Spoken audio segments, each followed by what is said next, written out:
para empezar? Empezamos, Sandra. Sí, muy bien. Vamos a iniciar. Buenas noches a cada uno de los presentes, darles un cordial saludo y les damos la bienvenida al evento Transformación Digital para la Educación a Distancia, que viene organizando el Centro de Evaluación de Competencias Educagénesis, que es un centro autorizado por Conocer de México, que es el Consejo Nacional de Normalización y Certificación de Competencias Laborales, ente rector de la calidad educativa en México, cuya función es coordinar y promover el Sistema Nacional de Competencias. Al igual que aquí en nuestro país, es SINEACE, que es el Sistema Nacional de Evaluación, Acreditación y Certificación de la Calidad Educativa. En esta oportunidad voy a presentar al magíster Freddy Benavides Núñez, director del Centro de Evaluación de Competencias Educagénesis, como ya se mencionó, autorizado por Conocer de México, quien es especialista en diseño, implementación y gestión de proyectos y learning, certificado por la Universidad Politécnica de Alemania, magíster en Ciencias de la Educación, con mención en Tecnologías de la Información e Informática Educativa, y especialista en Tecnología e Informática Educativa. Cuenta con diferentes certificaciones de competencias por Conocer de México.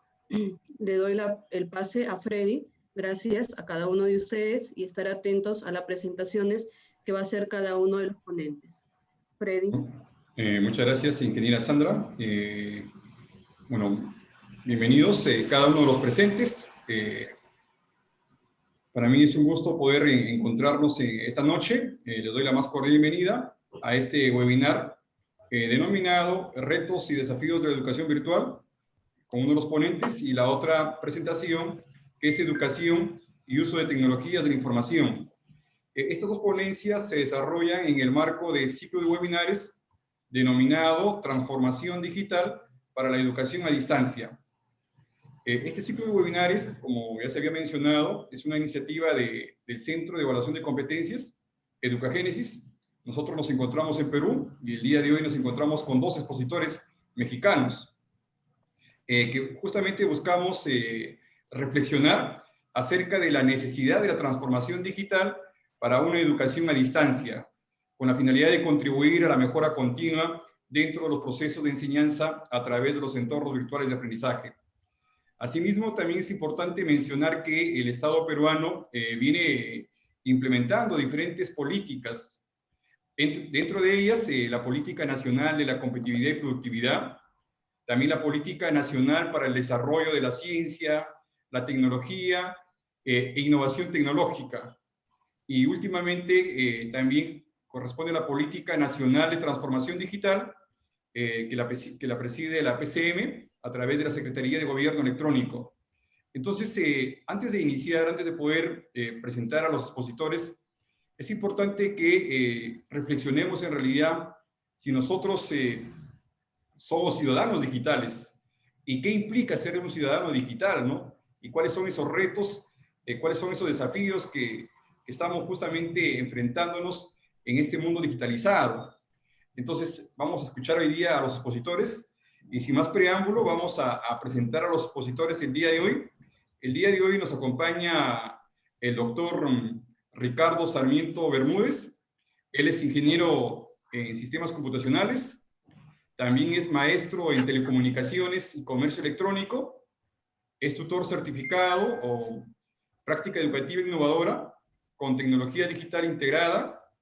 Tiene una certificación internacional, la evaluación de la calidad en programas de educación superior a distancia por el Sistema Nacional de Educación a Distancia, CALED. Asimismo, también nos acompaña el doctor Abelardo Santis. Él es maestro en educación y él es becario en la categoría de producción poética en Chiapas. Entonces, también nos va a compartir el día de hoy su posición. Entonces, vamos a invitar al doctor Abelardo para que pueda iniciar su exposición y vamos a darle pase para que pueda compartir su presentación. Doctor Abelardo, bienvenido. Muy buenas tardes, México, buenas noches, Perú. Encantado estoy de estar con ustedes, licenciada Sandra, por este tipo de de conversaciones que se pueden dar de manera digital a distintos puntos del universo, ¿no? Esto da la oportunidad de mencionar que ahorita que usted decía ciudadano digital, a veces es muy importante que el conocimiento pueda fluir a través de un artefacto, un dispositivo. Sin embargo, es muy interesante que en la realidad los contextos son muy distintos, pero quienes ya estamos dentro de este sistema de conocer que la tecnología puede servir para ampliar un espacio y avanzar en un tiempo lo más pronto posible, vemos que tiene muchas ventajas. Agradezco mucho al doctor Ricardo Sarmiento también, ponente esta tarde-noche, a ustedes, doctor Freddy Benavides, y en el caso de mi participación va en el sentido de qué está sucediendo con la educación y a través del uso de la tecnología de la información, todo desde la fundamentación que se da filosófica, pedagógica, y la teoría que fundamenta realmente este proceso que estamos pasando durante la pandemia. Estoy muy emocionado de ver aquí a muchos amigos y amigas que son parte muy importante de este fluir, ¿no? Del conocimiento que se puede dar a través de una red y un entorno de aprendizaje. En mi participación va en el sentido de poder compartir un poco de lo que lo que estoy percibiendo a nivel global y a nivel local.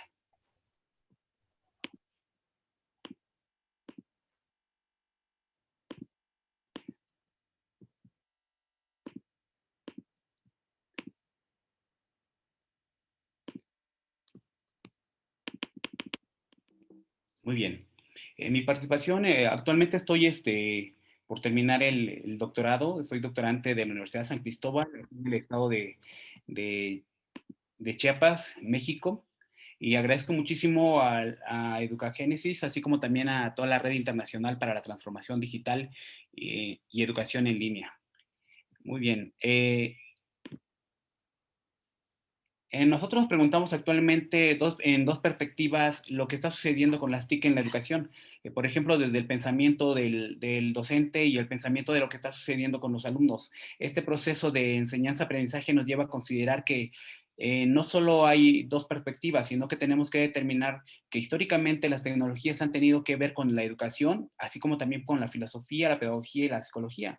Por ejemplo, históricamente tenemos la conciencia de que las TIC han estado presentes desde décadas anteriores. Filosóficamente, desde que el conocimiento en Grecia, en esta parte, vemos cómo son las ideas, cómo han ido proyectándose hacia un futuro, que actualmente, a pesar de que estamos en el confinamiento del COVID, nosotros estamos utilizando herramientas novedosas, innovando herramientas que considerábamos también que eran obsoletas y las estamos poniendo en práctica porque no podemos estar de manera presencial con los alumnos. Entonces, el punto es que nos encontramos en una problemática de cómo pasar de la escuela presencial a una escuela a distancia, en línea o virtual. Sin embargo, esto, como les comento, la tendencia global de la sociedad del conocimiento y la sociedad de la información están en todo el planeta, y a nivel local nos encontramos que nuestro trabajo también está inmerso en ello. Por ejemplo, la teoría filosófica nos dice desde los sofistas que el conocimiento del mundo podía haber empezado desde el agua, desde el fuego, desde el aire. Sin embargo, hay una teoría muy interesante de cómo las personas vamos aprendiendo. Y en el mito de Platón nos dice que quienes viven en el interior en una caverna se dan cuenta que entre las sombras a veces no pueden, por temor a ascender hacia el boquete de una gruta y poder ver que hay un paisaje diferente a lo que ven entre las sombras. Es una limitante a veces el que los seres humanos tenemos que luchar contra la voluntad y enfrentarnos a cosas nuevas, siempre con cierto temor o siempre con una voluntad férrea de querer cambiar las cosas. Esa es la parte teórica filosófica que tenemos todos los seres humanos. Ahora, en cuestión de la teoría y la pedagogía, como docentes, siempre hemos manejado la didáctica, cómo hemos tratado de instruir conocimientos a los alumnos dentro de aulas o estructuras que están entre paredes. Sin embargo, esta forma de educar tradicional está modificándose actualmente, no de la misma forma, porque los contextos son variados. Hay que tomar en cuenta que la tecnología es una parte esencial para que se dé esta posibilidad, ¿no? De utilizar el Internet para la educación, pero en contextos donde no son posibles, los maestros están haciendo lo más posible por acercar la educación a los alumnos.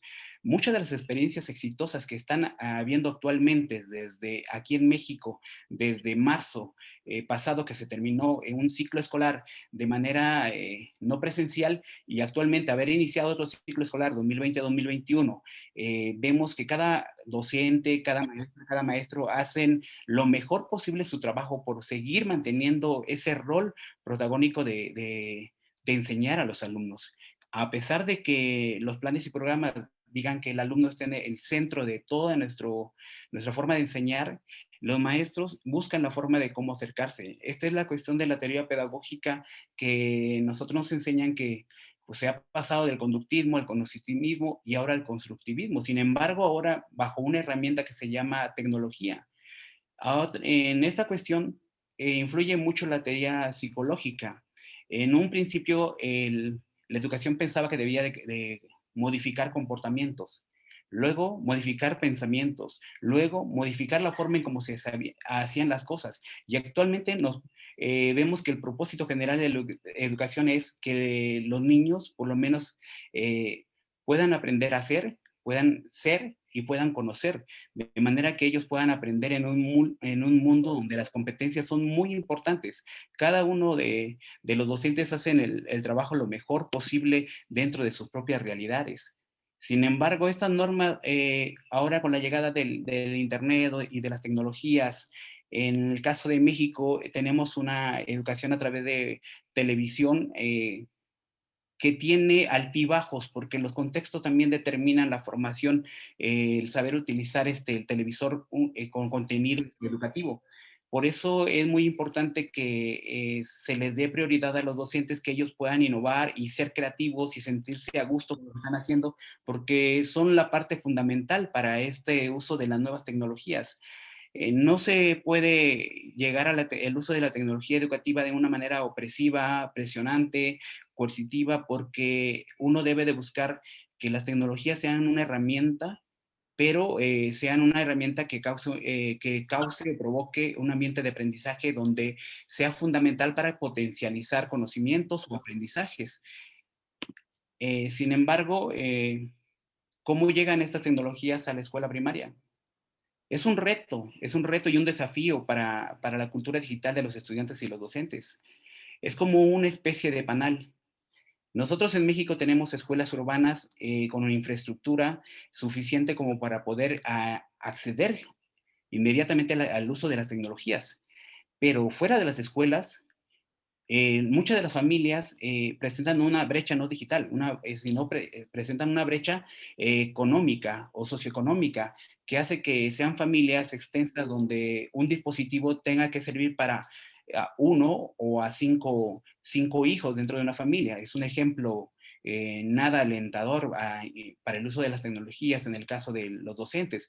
Pero esto pasa diferente en las escuelas rurales, donde el trasvase de la infraestructura ha sido muy deficiente o diferente a lo que se da en las escuelas urbanas en México. Por lo tanto, la relación que existe entre los estudiantes, los padres de familia y los docentes provocan realidades muy diferentes. De hecho, la heterogeneidad de un país como México, que es multicultural, se ve demasiado diverso la forma en cómo las TIC están tratando de penetrar la educación en los niveles de educación básica, medio superior o superior. Prácticamente la pandemia no se había previsto cómo poder enfrentarla en un cierto momento. Ahora ya llevamos algunos meses y vemos que empezamos a utilizar nuevas estrategias para poder acercar el conocimiento a las comunidades.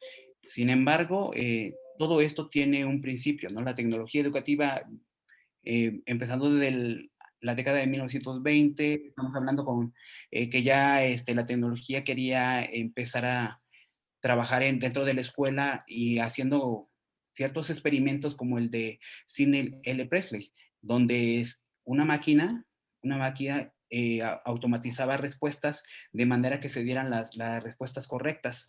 Era una forma de un aprendizaje audiovisual inclusive. Al empezar el cine sonoro, se esperaba que por lo menos las personas aprendieran a través del cine.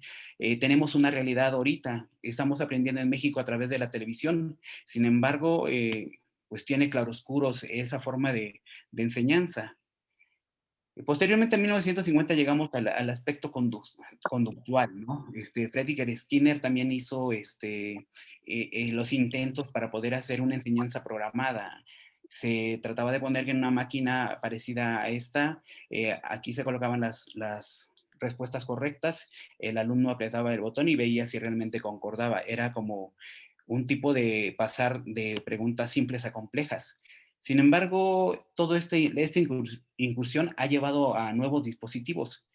Tenemos la primera generación de computadoras. La segunda, tercera y cuarta generación de computadoras nos ha llevado a personalizar un dispositivo, pero realmente la educación a través de un dispositivo no significa que se esté logrando correctamente, porque no solo es utilizar un aparato tecnológico, sino saber que debemos de concentrarnos en el aprendizaje que debemos de enviar a través de esos dispositivos. Por lo tanto, la educación actualmente se está buscando realizar software educativos, y esto con la intención de que sustituyamos a aquel camino conductual que se esperaba hacia un nuevo rumbo que es el cognitivismo, porque ahora sabemos que los alumnos aprenden de manera diferente y por lo tanto un software educativo debe estar concentrado más en las personas. Y bueno, pero ¿por qué este auge de las tecnologías en la educación? Esto se da en un contexto internacional. Ya desde 2005 la UNESCO había previsto en su reunión que debíamos de tener una visión de futuro, que las tecnologías debían de ser las nuevas habilidades para poder ser aprendidas por la sociedad. Posteriormente, la OCDE también en 2009 manejó que debía de socializarse y adquirirse capital social a través de las tecnologías. La declaración de Qingdao en 2015 se esperaba que suministrar educación en entornos no formales, y ya en Beijing en el 2019 era aprovechar en los sistemas educativos las tecnologías, de manera que posteriormente pudiéramos llegar a generalizar a una inteligencia artificial. Sin embargo, esto es a nivel mundial. Ahora, nuestro contexto en América Latina. En América Latina vemos que la incorporación de la tecnología se va acompañada con muchas expectativas, buenas voluntades de los docentes por querer trabajar en un confinamiento que tienen ellos de manera personal, así como también tienen sus alumnos. Sin embargo, vemos que la infraestructura es un punto muy, muy importante para poder llevar la tecnología a cada una de nuestras escuelas que se encuentran desde el valle, la montaña, el llano. En todas las regiones queremos llevar la educación, pero sin embargo aún la infraestructura es lo que está costando, ¿no? El acceso al Internet, que no es universal, eso es lo que ha costado, no es una cuestión gratuita y por lo tanto la educación no puede ser más fácil, ¿no? Para la gente que está en condiciones vulnerables, a comparación de las personas que pueden tener dispositivos electrónicos en su casa y tener Internet. Por lo tanto, alguien diría, bueno, eso modifica el rendimiento escolar. Pues quien tiene más posibilidades de poder tener acceso al conocimiento, tiene un poco más de posibilidad de tener capital cultural. Realmente sí es interesante esto, ¿no? Cada cultura tiene una formación, pero sin embargo, si lo validamos en cuestión del uso de las tecnologías, vemos de que se está haciendo una brecha amplia, ¿no? Entonces, en América Latina hay voces que pues piensan que la masificación del Internet puede llevar a modificar la forma en cómo estamos enseñando y cómo estamos aprendiendo, pero también en América Latina hay voces que dicen que los contextos son prioritarios, ¿no? No todos son iguales y las carencias a veces son muy fuertes para poder enfrentar la educación de manera en línea o virtual. Entonces, son cuestiones de América Latina. Ahora, en el contexto nacional en México, únicamente me voy a remontar a tres periodos sexenales, ¿no? O presidenciales. Desde 2007 a 2012, en México se esperaba que el acceso a la educación fuera por equidad y cobertura, darle posibilidades a todos los niños del país, en México, de poder tener acceso a la escuela y poder utilizar las tecnologías o el equipamiento que tenían en la escuela. Hubieron muchos programas, enciclomedia, hubieron problemas inclusive de poder acceder a software educativos a todas las escuelas. Solo se hicieron en escuelas piloto donde sí pudieron tener ese apoyo de tecnología. En el Plan Nacional de Desarrollo de 2013-2018, otro periodo presidencial en México, aquí ya se buscó elevar la calidad educativa, ya no equidad y cobertura, sino elevar la calidad educativa, y fue un proceso muy desgastante tanto para los maestros como para la sociedad, porque se esperaba que a través de unas evaluaciones se podría avanzar en la calidad educativa, y cuando realmente vemos que son aspectos más profundos los que se deben de evaluar para poder mejorar la educación en cada uno de los países, más en México, ¿no? Actualmente tenemos el Plan de Desarrollo 2019-2024 y se espera que el uso de la tecnología y la ciencia sea equiparable en todos los contextos. Sin embargo, llevamos ya 2 años de gobierno presidencial y todavía vemos que nuestras comunidades no han modificado mucho su estructura. Entonces vemos que el logro de la excelencia se va a tener que llegar si realmente quienes gestionan esta parte educativa se dan cuenta de que los contextos son diferentes y escuchan las voces de los alumnos y escuchan las voces de los maestros para poder llevar esta tecnología hacia cada uno de los niveles de educación en México. Y ahora, bueno, podría yo decir, bueno, pero es que no tengo un concepto de lo que está sucediendo. Actualmente yo trabajo en una escuela primaria, ya llevo alrededor de 21 años de servicio, trabajé alrededor de 7 años en una región de la selva de Chiapas, donde era muy difícil que tuvieran energía eléctrica, era muy difícil que tuvieran acceso a un televisor, era muy difícil que tuvieran acceso a una radio a través de la energía eléctrica, pero sin embargo han estado cambiando mucho de las cosas en esos lugares, ¿no? Pero actualmente trabajo en una escuela que es urbana, aquí en la ciudad de San Cristóbal de las Casas, Chiapas, pero nos encontramos con una realidad disímil. Tenemos 3 equipos de cómputo que compartimos con 200 alumnos. Para poder trabajar los docentes, damos 1 hora semanal a cada grado para poder que los niños tengan algunos conocimientos básicos de Internet.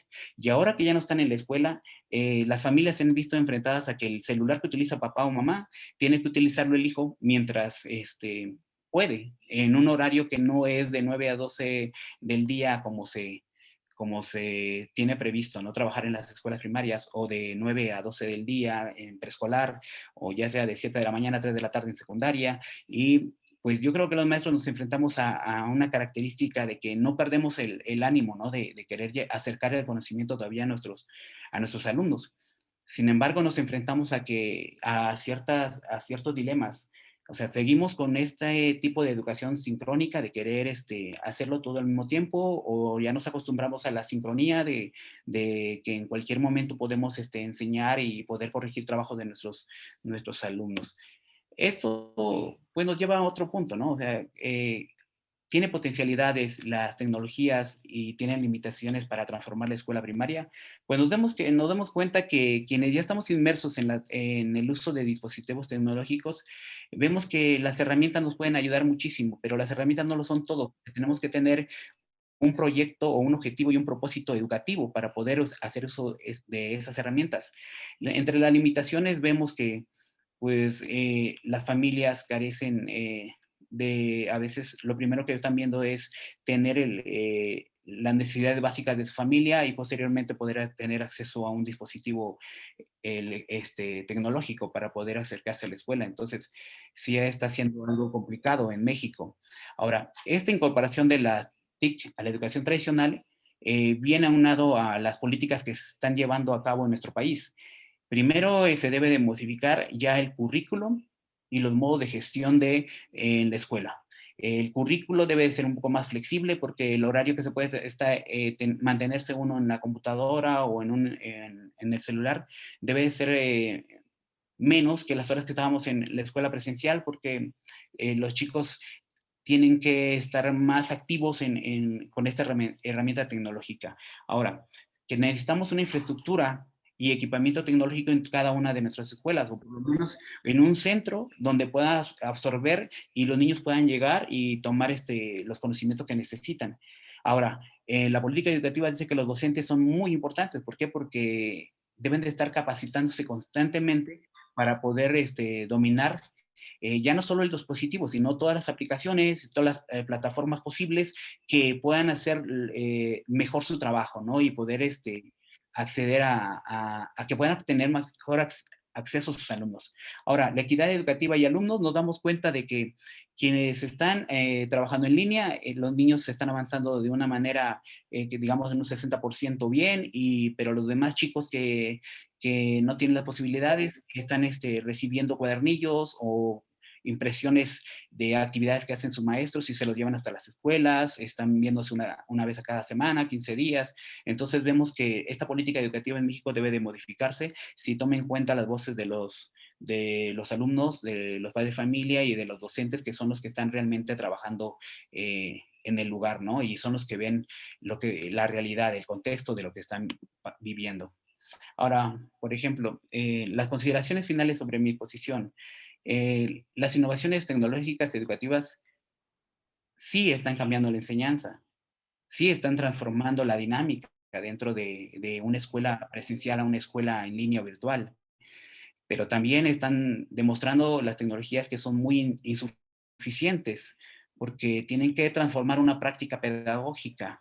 Y no es solo utilizar una computadora o un pizarrón electrónico, sino que también tiene que contribuir a poder llevar el conocimiento hacia los alumnos. Entonces significa que realmente se modifique, se adecúen los contenidos, las actividades y también el currículum para poder llevar a lo más seguro un aprendizaje al alumno. Sin embargo, en México seguimos trabajando con libros de años pasados y tratando de acomodarlo a la tecnología. Tenemos que hacer una modificación los docentes para poder llevar los conocimientos que puedan ser esenciales para nuestros alumnos. Entonces, ahora, ¿qué pasaría con nuestros estudiantes en las escuelas que también están viendo este cambio y sufriendo este cambio de la escuela tradicional, de estar en un salón, a tratar de utilizar un dispositivo electrónico? Es que no es que sea suficiente con que el alumno tenga un celular, sino que sepa utilizarlo para poder investigar, para tener una autodisciplina, para tener un concepto de investigador, para que él pueda ir logrando una autonomía de aprendizaje, porque si no, no vamos a poder facilitarle conocimientos. En sí, tener un dispositivo no significa solo hacerlo de manera lúdica, sino que esa cuestión lúdica tenga una enseñanza, ¿no? ¿Cómo vamos a eliminar la brecha digital? Los docentes no lo podemos hacer, sin embargo, la política educativa sí lo puede hacer. Se tiene que buscar las formas. Últimamente he escuchado que en el norte de nuestro país se están gestionando chips de internet gratuito para los alumnos de media superior. Eso tendría que replicarse para alumnos de educación básica para que también se pueda tener acceso al internet donde puedan fluir con la información. Ahora, la brecha digital que existe en nuestros contextos escolares es muy importante porque debe de haber una inversión económica. Por lo menos los docentes hacen lo posible, ¿no? De tener un celular, de tener una computadora, de empezar a capacitarse en aplicaciones y plataformas, pero eso también está costando mucho en las familias, porque de pronto tuvimos que darnos cuenta de que los conceptos de nativos digitales no eran realmente nativos tecnológicos, o sea, no era lo mismo. Entonces, ahora nos damos cuenta que los migrantes tecnológicos o digitales también son un proceso que se va a vivir, no solo en un tiempo.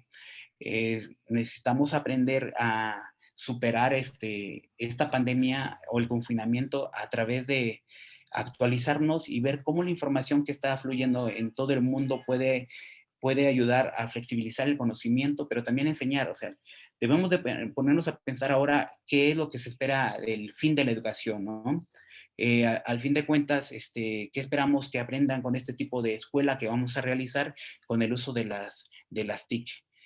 Por mi parte, es algo muy importante que les digo, yo he sido uno de los maestros que siempre me gusta entender que cada uno de las maestras y maestros de mi país o de todos los países de Latinoamérica hacen todo lo posible, ¿no? Por ser los grandes maestros que son. Y yo estoy seguro que cuando se recaben todo el conocimiento que han vertido desde que están en confinamiento, habrán experiencias exitosas.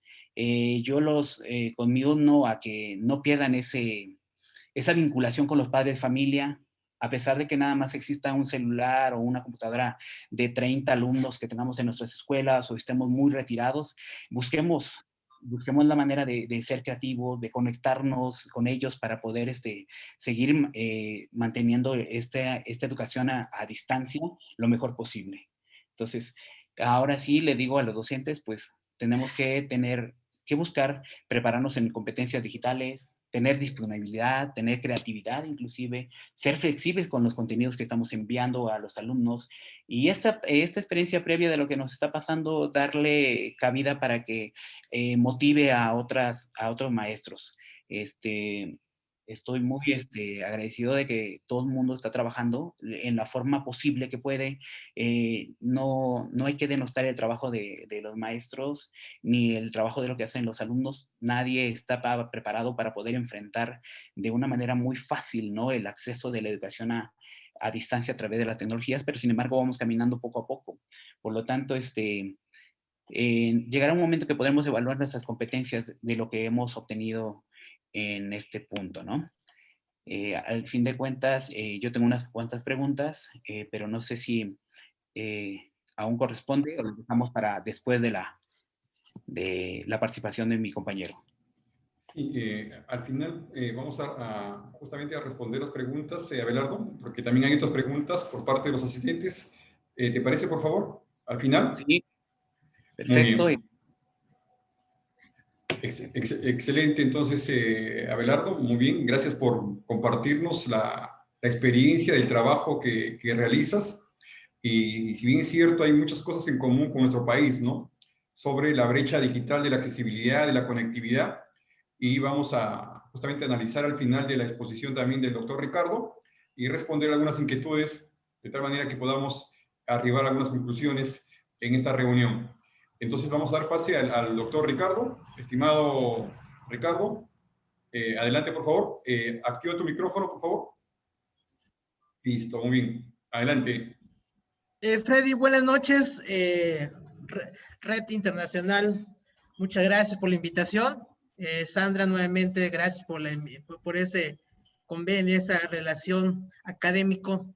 Pues más que nada el objetivo acá es tener una retroalimentación académica, ¿verdad? Sabemos que acá el objetivo es tener más aprendizajes, pero en el ámbito es la cosa educativa, también meterse a la cosa tecnológica, ¿verdad? Entonces ahorita vamos a iniciar nuevamente con mi tema y con mucho gusto vamos a desarrollar, y al finalizar me gustaría que si están interesados preguntas, con mucho gusto aquí con Freddy y con Sandra pueden apoyar para preguntas y respuestas, ¿sale? Ahorita voy a compartir.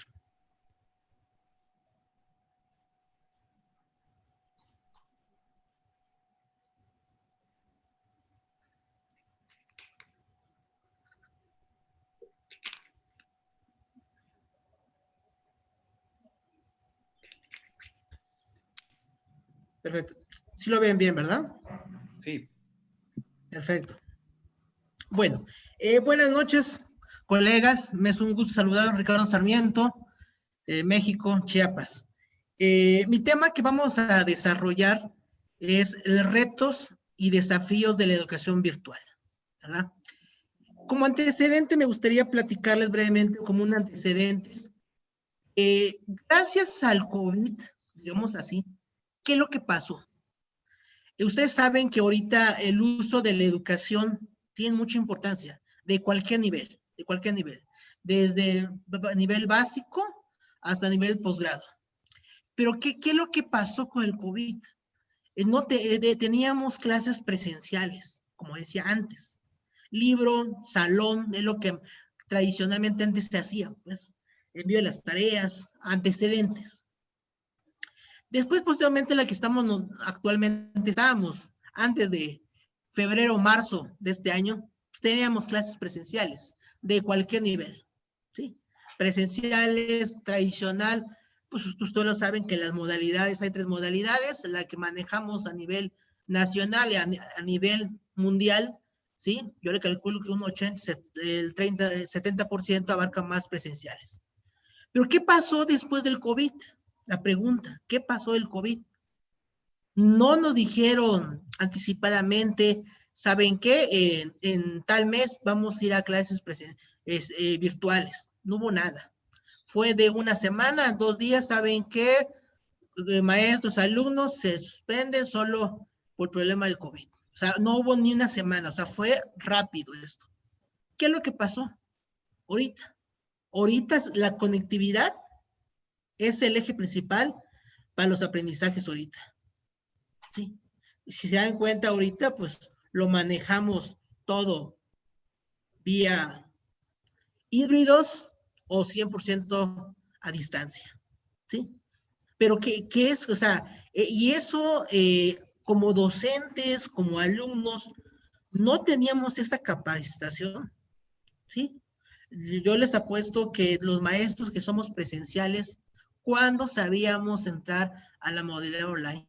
No, pues algunos que otros maestros querían entrar a esta modalidad como curso de capacitación, pero ojo, era personal, pero nunca habían dado el cambio total. Eso fue de un giro de 300 grados. Y nos fuimos a la cosa en línea, totalmente. Ahorita por septiembre, agosto ya hay modalidades híbridos. Pero ¿qué pasó? Abril, mayo, junio, la temporada más fea, muy pesado. En México, yo creo que en todo el mundo, por el COVID, sana distancia, el confinamiento y estar en casa. O sea, no hubo ese, y es de preocupar porque no estábamos capacitados para el desarrollo del aprendizaje, ¿sí? Entonces, ¿qué es lo que pasó? Pues como acá la imagen lo dice todo, pues todo, computadora, todo internet, y utilizar diferentes herramientas, las plataformas, ¿verdad? Yo hago una pregunta. ¿Qué es la pandemia COVID-19 en educación superior? Yo me estoy enfocando más a la educación superior, porque el panorama académico es otra visión, es otro panorama totalmente en este ámbito.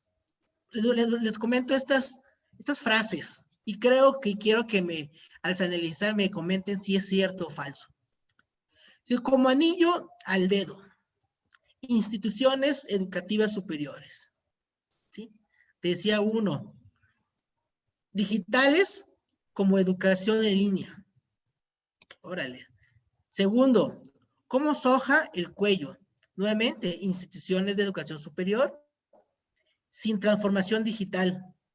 Y como grillete al tobillo. Nuevamente, las instituciones de educación superior. ¿Cómo posibilidades de ofrecer educación presencial a distancia? Mediante aulas virtuales, videoconferencias o TV.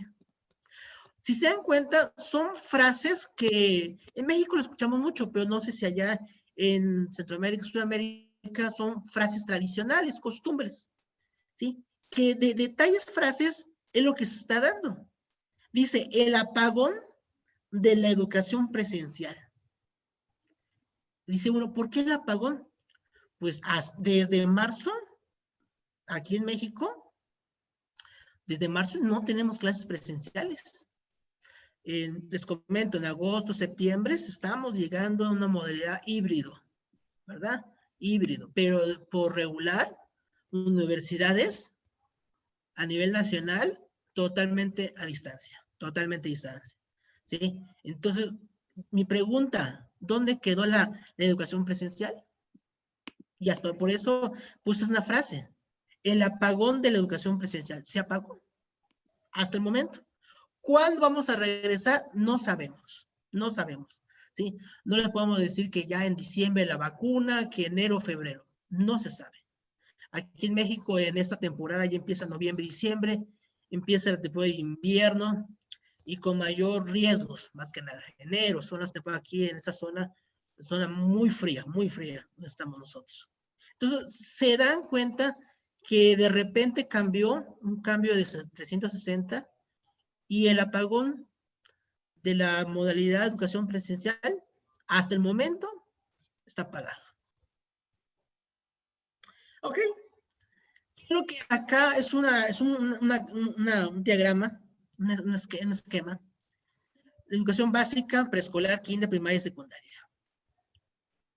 Para mi punto de vista, la educación medio superior para mí es un eje principal, lo que es educación medio superior. ¿Por qué? Los jóvenes ahorita actualmente de nivel medio superior es una edad de 15 a 18 años. Y la mayoría de esos jóvenes por regular ya usan mucho las tecnologías, ya tienen celulares. ¿Sí? En México se implementó, y eso no es nuevo, nivel inicial de licenciatura, ¿verdad? Nivel superior, posgrados, educación continua, y como usted lo ve, posgrado, especialidades, maestría, doctorado.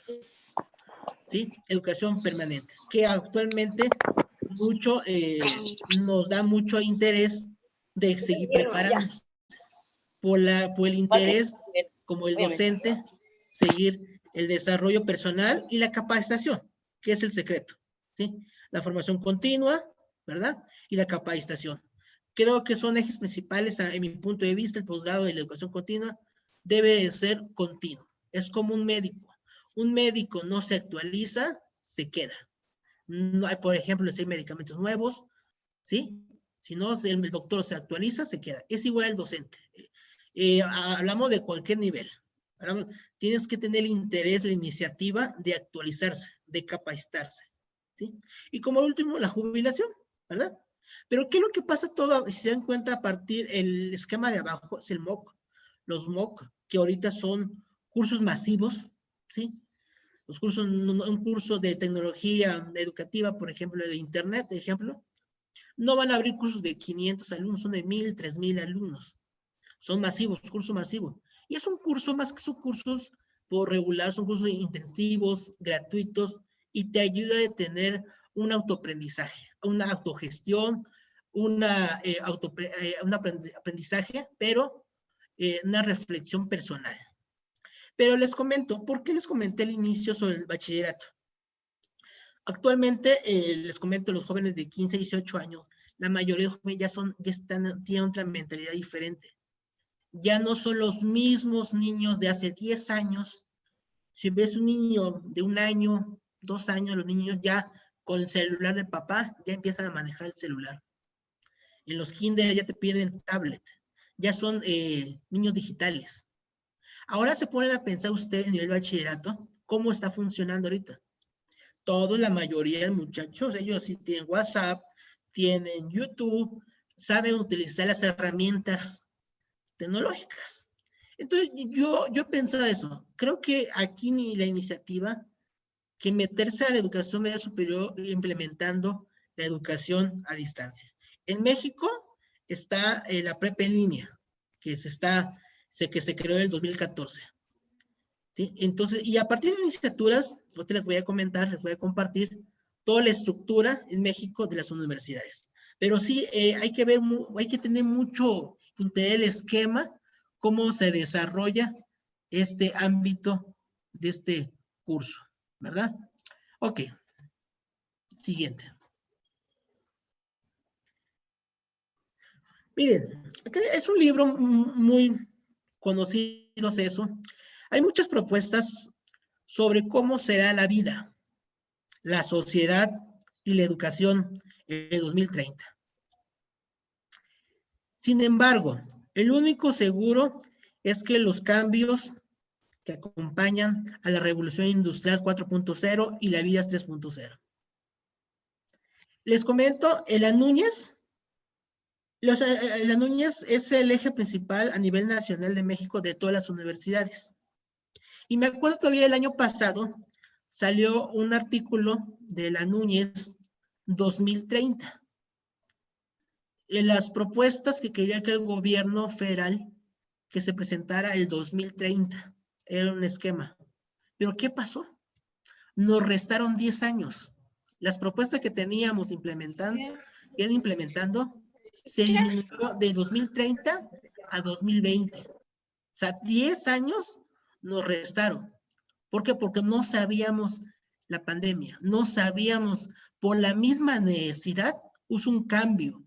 Pero les comento, no fue un cambio de procesos, de cambios por mes, por semestre.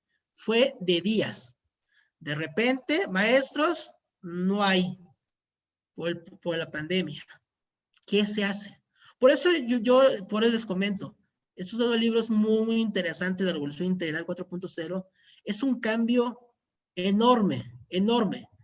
La inteligencia artificial, Big Data, muchos avances, el Internet en casas, que es un panorama diferente. Y por eso les comento, el futuro es ahora. Decían que a veces, es que el día de mañana voy a seguir preparándome. Es que yo pensaba en futuro. No, no colegas, no maestros. Ya estamos en el futuro. El detalle que a veces todavía no aterrizamos. Y actualmente ahorita, todo ahorita se desarrolló por el COVID. ¿Por qué? Porque, pues, ¿qué pasó los primeros 4 o 5 meses? Solo estar en casa. No podíamos salir. ¿Y cómo se hacía? Vía internet. Entonces, es una reflexión muy de gran interés para el desarrollo. Ustedes lo saben, estos personajes, muy conocidos. Muy conocidos. Estos personajes son tan ricos. Y ellos no pensaban qué pasarían en 10 años, 20 años. Y ahorita, ¿cómo se piensan? Es de analizar.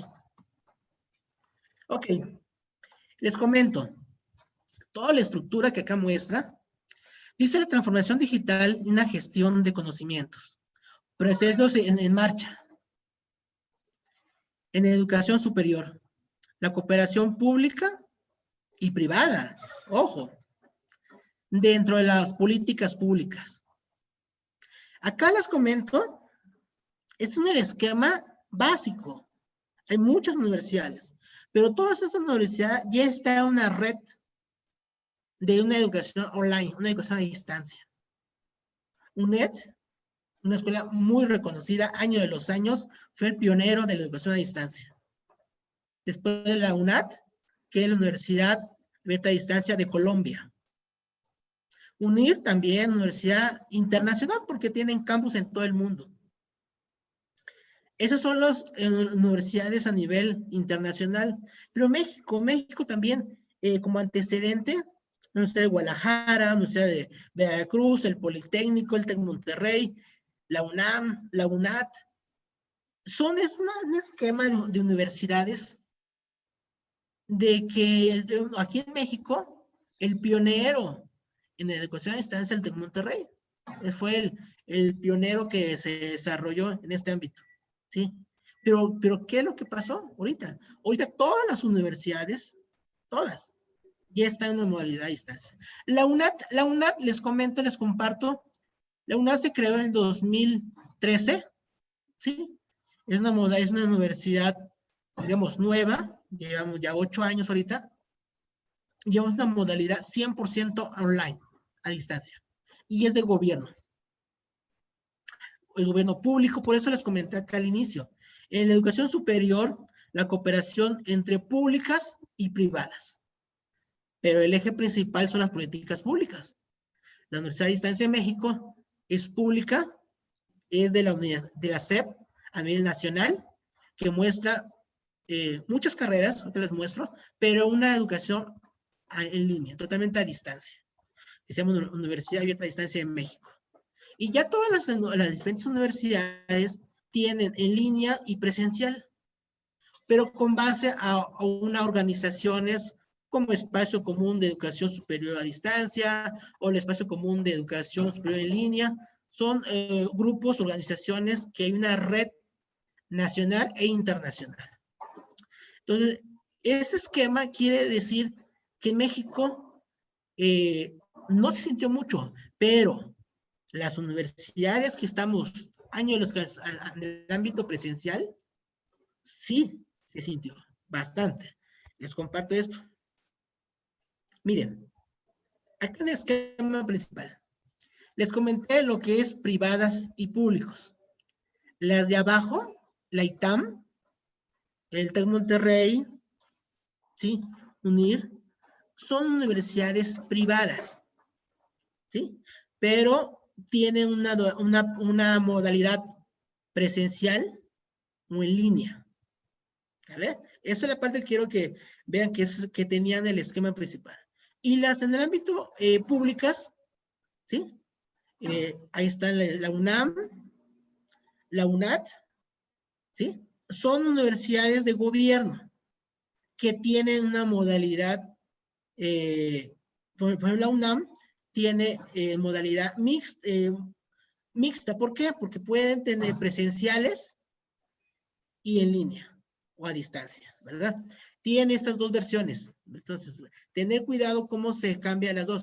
Pero, por ejemplo, la UNIR y la UNAT, estas dos universidades, la UNIR que es privado y la UNAT que es de público a nivel México, esas dos universidades son 100% a distancia, online, virtual. No hay de que voy a ir a la escuela, voy al aula, no, es totalmente a distancia. Entonces, ojo, en México es lo que se maneja presencial y en línea. Y la UNIR y la UNAT son las universidades aquí en México que se da el modelo a distancia.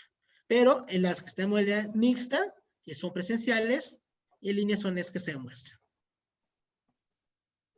Les comento, la UNAT muestra licenciaturas, técnico superior, maestría, especialidades. Actualmente, todos tenemos 62,993 alumnos.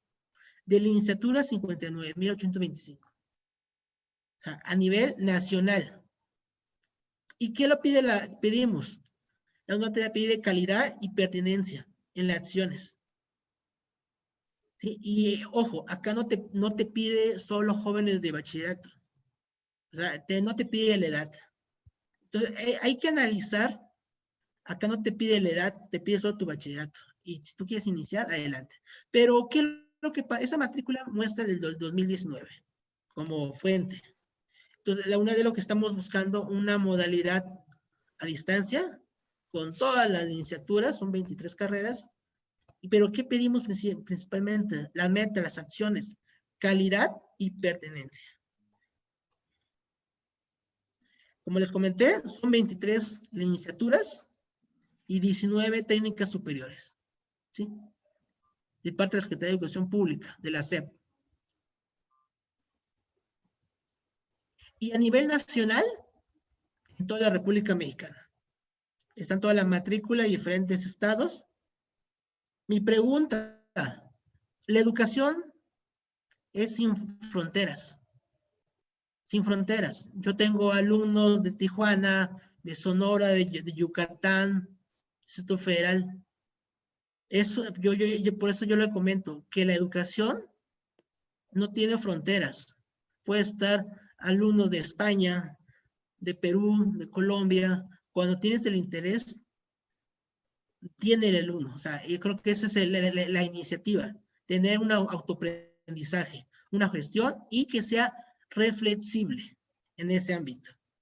Entonces, ese es uno de los modelos que da la UNAD, flexible, inclusivo, tecnología, accesible e interactiva. Entonces, eso es creo que para mi punto de vista, la educación es un ámbito muy importante, que la educación no te da límites, te da sin fronteras. Dice el auge de las aplicaciones y las plataformas. Miren todas las plataformas que estamos manejando. Diferentes universidades, actualmente, gracias al COVID, no te preguntaron, ¿qué vas a implementar? Cada universidad fue la iniciativa buscar extracciones y qué lo vas a implementar para tus alumnos. No va a haber clases presenciales, pero sí va a haber clases a distancia, online. Bueno, hay muchas formas, por Moodle, Blackboard, Teams, Classroom. Aquí en México ahorita se abrió muchísimo Moodle como primera instancia. Como segunda instancia, Classroom. Blackboard es muy bueno, pero tiene un costo. Ojo, tiene un costo. Classroom no, Classroom es gratuito con tu mismo correo electrónico de Gmail, ¿sí? Que muchas instituciones ya tienen convenios, tal escuela, tal universidad, con Gmail, con Google, ¿verdad?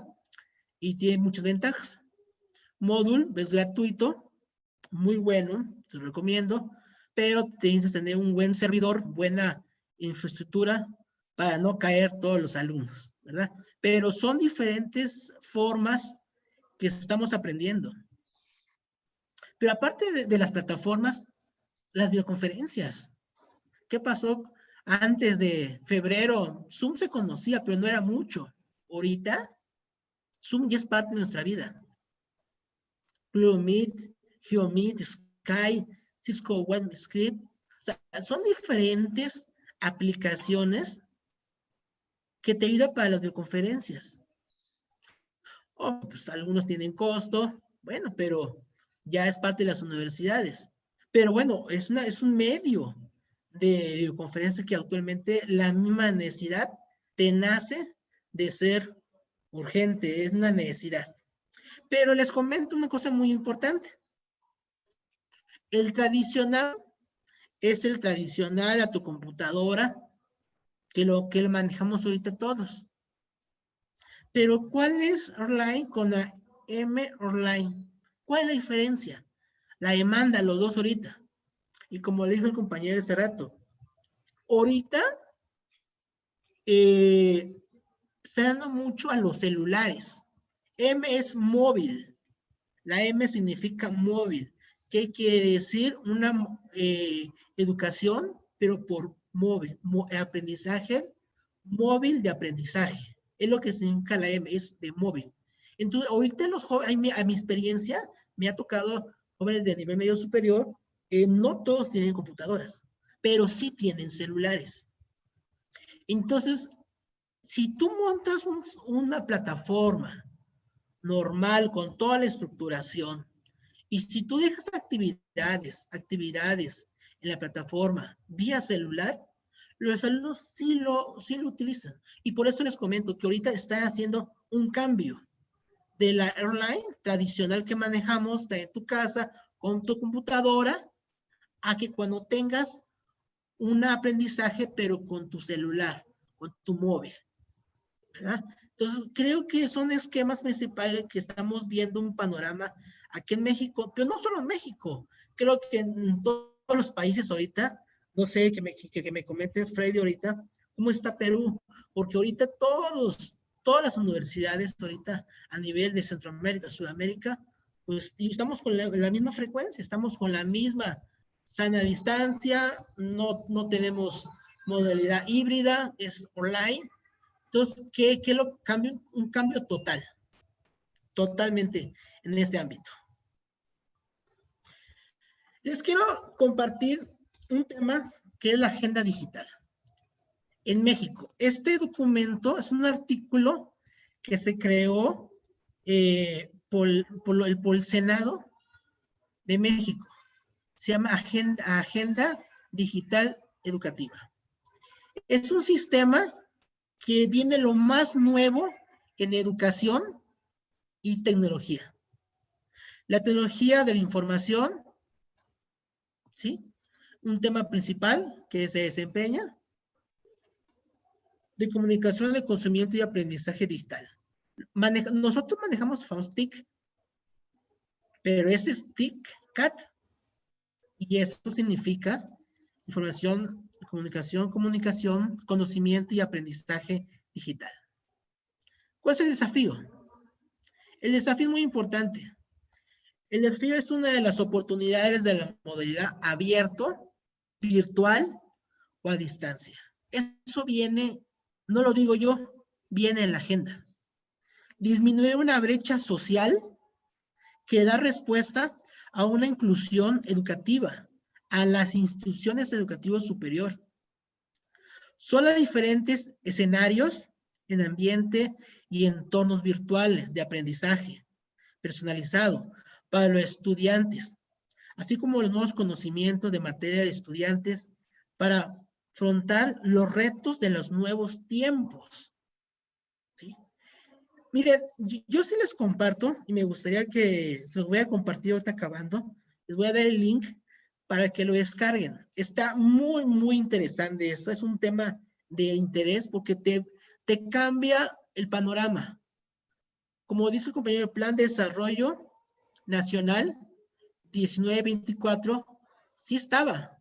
En la misma Ley General en México hubo modificaciones en los artículos. Ya muestra educación a distancia, también muestra eso.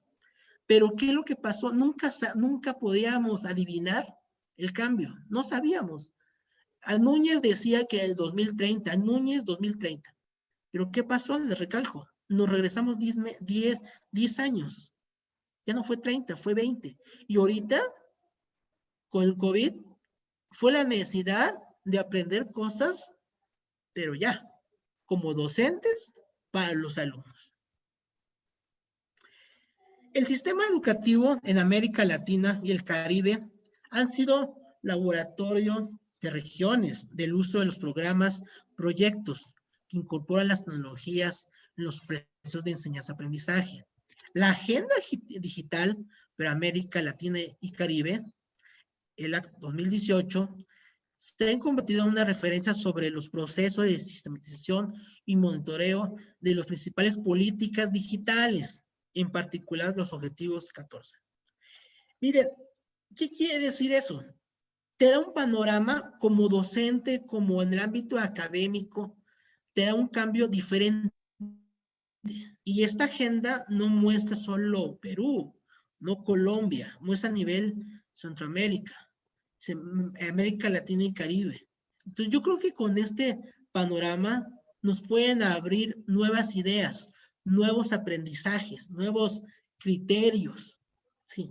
Y tenemos fundamento con las nuevas tecnologías que desarrolla actualmente. Ahí les pasé un comparto brevemente sobre las infraestructuras a nivel de Latinoamérica.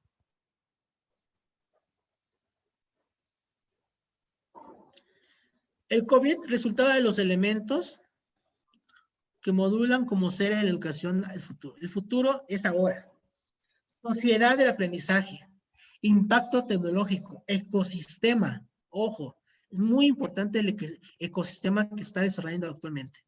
Sistema educativo, multidimensionales, intercientíficos, complejo y dinámico. Que da como resultado, el logotipo dice solo, el alumno pueda ejercer de nivel medio superior. Yo como punto de terminar, me gustaría que no vamos a decir con gracias al COVID, pero ahorita que hubo esta pandemia, nos hizo cambiar, hubo un cambio total. Les comparto eso.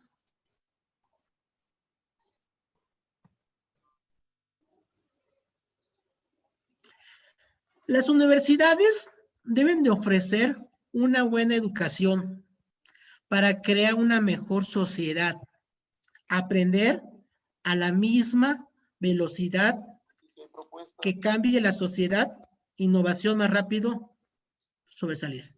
Para ello, la educación en línea ofrece oportunidades cuando la innovación es una actividad cotidiana para complejar que ocurre en todas las dimensiones, compone las universidades, transformando en ese ámbito de ciencias y humanidades. Entonces, es mi punto de vista, es mi participación. Yo les agradezco mucho y por favor, si al finalizar tienen preguntas, con mucho gusto, ahí está mi correo electrónico. Al final yo se lo voy a, ya lo tiene el maestro Freddy y con mucho nos puede compartir el documento. Muchas gracias. Muy bien, Ricardo, muchas gracias por tu exposición y la claridad justamente del trabajo que vienes haciendo en la Universidad de la UNAM como docente dentro de la modalidad de educación a distancia, ¿no? Sí, justamente quisiera hacer algunas reflexiones antes de pasar al tema de las preguntas. Creo que algo en común que tenemos todos los países latinoamericanos tiene que ver con la brecha digital de la accesibilidad y la conectividad, donde muchos de los estudiantes no tienen esa posibilidad de conectarse. Y también hay muchos estudios con respecto a el BID, el Banco Interamericano de Desarrollo, donde hay ciertas estadísticas de la deserción de los estudiantes. Si bien es cierto, hay muchas universidades que han tenido experiencia dentro de la modalidad de educación a distancia, pero también es bien cierto que muchas universidades en esta urgencia y en esta emergencia no tienen la experiencia dentro de la modalidad de educación a distancia. Y aquí en Perú, por ejemplo, algunas universidades se han visto obligadas a no aperturar el ciclo académico en el 2021. Han tenido que aperturar el ciclo académico en el 2022. Y como ustedes manifestaban, ¿eso qué implica? Implica ciertos retos, porque ya implementar una plataforma a veces no es suficiente un servidor, sino ya implica justamente trabajar con otras infraestructuras tecnológicas, como el caso de Amazon Web Service, como el caso de Google Cloud o también Azure, para poder soportar la concurrencia de los usuarios en ciertos momentos. Entonces, hay en realidad ciertos retos de poder también instaurar una cultura digital, ¿no? Como tú manifestabas y también Abelardo, esta urgencia, esta emergencia nos ha hecho transitar y lógicamente nos está apresurando estos cambios constantes que se vienen dando con la tecnología. Está acelerado. Entonces creo que este espacio que tenemos el día de hoy nos permite reflexionar, nos permite conocer las realidades del país de México y encontramos muchas cosas en común con nuestro país. En esta etapa vamos a pasar a la parte de preguntas, Abelardo, Ricardo, porque hay algunas preguntas por parte de los asistentes y voy aquí a leer alguna de ellas. Vamos aquí un ratito a poder leer algunas preguntas. Una de las preguntas que se está planteando corresponde, dice, estamos en un proceso de adaptación en el enfoque flexible y virtual por necesidad, pandemia. ¿Cuál debería ser la vigencia que debería tener la educación virtual en el sistema educativo en todos los niveles? A ver, de repente hay un par de minutos para hacer unos comentarios, tanto Abelardo como Ricardo. Bueno, buenas noches. Muy interesante la pregunta. Hay cosas que de pronto aparecen y ya no se pueden ir. En este sentido, la educación virtual es una situación que ya va a mantenerse hasta que venga el nuevo paradigma. Ahorita es el paradigma digital. Estamos muy emocionados los que realmente ya empezamos a inmiscuirnos en este trabajo desde educación básica hasta educación superior. Sin embargo, afrontamos varios retos. El hecho de que entre más posibilidades tenga la tecnología de ir modificándose constantemente, nosotros tenemos que ir avanzando en aplicar nuevas plataformas, en aplicar nuevos aprendizajes para poder implementarlos. Es algo muy rápido, tan simple. Es un comparativo como el libro físico al ebook. Estamos hablando que desde Gutenberg, que se hizo el primer libro, empezó el conocimiento, y quien podía tener acceso a leer un libro era como inmiscuirse en un secreto, y esto va a pasar con la educación virtual. Quienes van avanzando en conocimiento de nuevas herramientas tecnológicas van dándose cuenta que hay que seguir modificando. Ahora tecleamos, algunos ya inclusive solo de manera táctil van haciendo procesos. Sin embargo, es algo muy interesante. Muchos de los docentes lo que quieran es saber, bueno, esta teoría que siempre se dice, ¿cómo se va a aplicar? Yo necesito realmente que usted me diga una estrategia de cómo la virtualización va a llegar.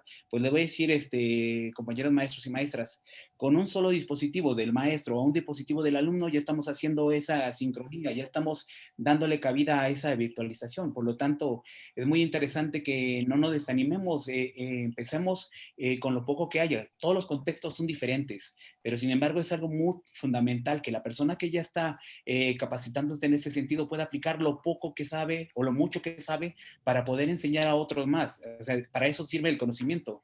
Entonces, es un punto muy importante. La pregunta es muy interesante.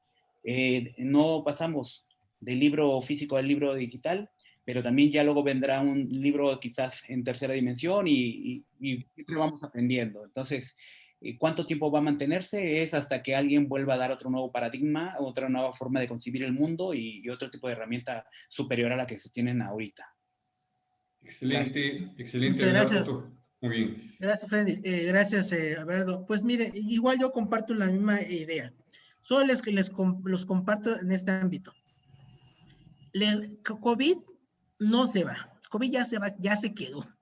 Así de fácil. Eso es como muchas. ¿Qué pasó hace 10 años? Influenza. Igual era similar, pero era menos. Y la influenza sigue todavía. Ya cada año nos ponen nuestra vacuna, ¿verdad? El COVID ya no se va a ir. Él se queda. Pero nos tenemos que tener una nueva normalidad, ¿sí? Pero ahorita hasta el momento no tenemos una vacuna, ¿sí? Tenemos que ya, bueno, ahí está, lo comparte el compañero.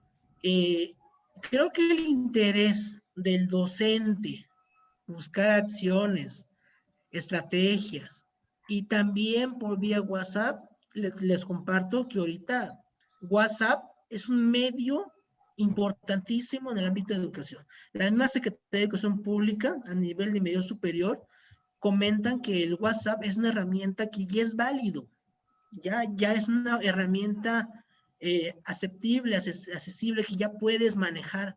Creo que cuando tú das metas, vamos a poner como dice el compañero, como dice la pregunta, el colega que dice la pregunta, ¿qué pasa a nivel primaria, secundaria? Bueno, pero ellos ya tienen esas formas de WhatsApp y pueden buscar estrategias, acciones, actividades, a la cosa, tu hoja presencial normal, que le saques copia. Oye, te envío tal copia o te envío tal libro digital de tal página a tal página, indicaciones vía WhatsApp. Por el momento, es un gran avance. ¿Vamos a regresar? Sí, vamos a regresar a la cosa presencial, sí, pero no sabemos cuándo. No sabemos. O sea, eso no podemos, ni las Secretarías de Salud, los presidentes, la República, cada estado, cada país dicen tal, no se sabe. Pero mientras hagamos eso, podemos buscar estrategias digitales, formas en esa modalidad, y pues para seguir adelante, pero que tenga el objetivo de tener un autoaprendizaje personal. Es mi participación. Muy bien, gracias Abelardo, gracias Ricardo. Vamos a leer una segunda pregunta, hay bastantes preguntas, también tenemos participantes de diferentes países de Latinoamérica, ¿no? La pregunta va a Abelardo, dice Abelardo, en México, a tu experiencia, ¿cómo evalúas el desarrollo de la estrategia Aprendo en Casa? Porque en nuestro país el acceso a los hogares peruanos es del 30%. De allí podemos deducir que el impacto que puede tener la educación de los estudiantes y el 4.8% de los estudiantes que han desertado de los centros educativos. Muy bien, no sé qué opinión ahí tienes, Abelardo. De igual manera, Ricardo, ¿podría ahí comentarnos? Muy bien, estábamos, en México estábamos en un proceso de evaluación. Era un concepto prácticamente como un muro, ¿no? O sea, evaluábamos de manera cuantitativa los conocimientos que tenían los alumnos. De pronto teníamos que empezar a evaluar competencias y evaluábamos de manera cualitativa. Actualmente el proceso de Aprende en Casa, en el segundo periodo que llevamos en casa, es una realidad muy, muy extraña porque en México los padres de familia optaron porque muchas escuelas optaron por no continuar con ese tipo de educación televisiva. ¿Por qué? Porque era un aprendizaje muy rápido que se daba a través de la transmisión, o era muy lento, o era muy desfasado los libros de texto, o simplemente la señal de transmisión no se daba en horarios asequibles a sus hijos. En esto influyó muchísimo que la evaluación de ese contenido se pudiera llevar a cabo de unos cuadernillos. Sin embargo, quienes no pudieron tener acceso a eso, porque ya ahorita ya enviaron libros de texto a las escuelas, están trabajando a través de las actividades que realizan los maestros. Es muy interesante. ¿Cómo se va a llevar la evaluación ahora? El maestro va a calificar un aprendizaje esperado, un aprendizaje clave, porque aquí hay una lucha terrible teóricamente por qué es lo que debe de ir aprendiendo el alumno. Sin embargo, así como el aprendizaje se tiene que utilizar, la evaluación también se tiene que hacer de esa forma. ¿Cómo están recabando información los maestros? Aquí tenemos un historial de hacer uso de listas de cotejo, rúbricas, portafolios de evidencias, tenemos trabajos de los alumnos, tenemos tareas, tenemos la libreta, los cuadernos, o sea, tenemos una gran gama de posibilidades de cómo poder evaluar el avance de cada uno de los alumnos.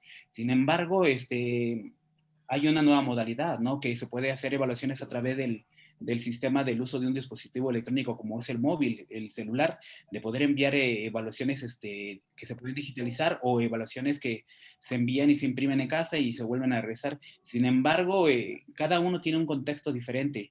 Al fin de cuentas, en México se va a tener que reportar las primeras calificaciones a finales de noviembre y cada docente tendrá que hacer una estimación de la valoración del avance de cada uno de sus alumnos.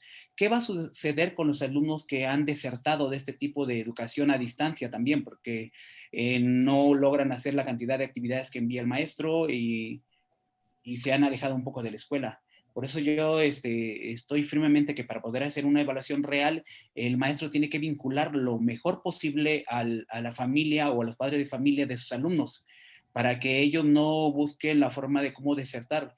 Tenemos que incluir, tenemos como responsabilidad ética de cada docente, de cada maestra y maestro, que ninguno de nuestros alumnos quede fuera.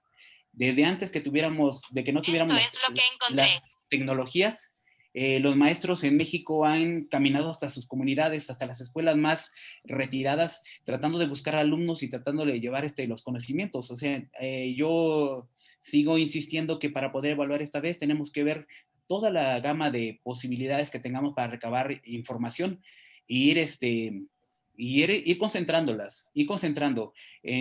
Lo que está aprendiendo el alumno no tiene que ser de una forma heterogénea como cuando se llevaba en la escuela primaria o en el preescolar o en la secundaria de manera presencial. Ahora tenemos que tener un dinamismo evaluativo cada uno de nosotros. Tenemos que ver que esta sincronía está provocando que ya no se tenga un tipo de evaluación donde solo el maestro tiene que tener una sola posibilidad para recabar un dato.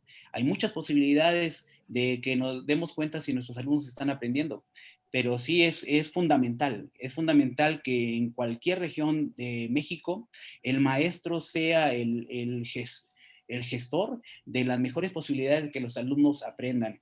No debemos de dejar a nadie fuera de la educación. En México, en el artículo 3 está establecido que es un derecho de los niños poder acceder, así como de los jóvenes acceder a la educación.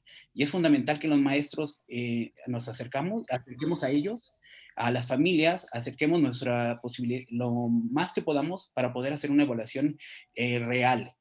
No es intentar colocar números en un sistema, una plataforma de la Secretaría de Educación Pública, simplemente porque es nuestra percepción. No, hay que buscar a aquel alumno que está rezagándose, es el que más necesita de nosotros como maestros. Es muy, muy, muy complicado ver que los contextos son diferentes. Los que mayor tienen posibilidades en nuestro país, ellos no tienen esa preocupación de que puedan tener acceso al conocimiento, a la información. Pero sí, yo como maestro siempre estoy muy preocupado por aquellos alumnos que realmente les cuesta mucho poder acceder ya desde la escuela presencial a esta escuela digitalizada. Entonces, animo a mis compañeros que utilicen todas las herramientas y estrategias evaluativas que tenemos. Teóricamente hay que aplicarlas ahora porque tenemos que ser un poco más flexibles, ¿no? Esa es mi participación. Bien, muchas gracias, Abelardo, por tu intervención.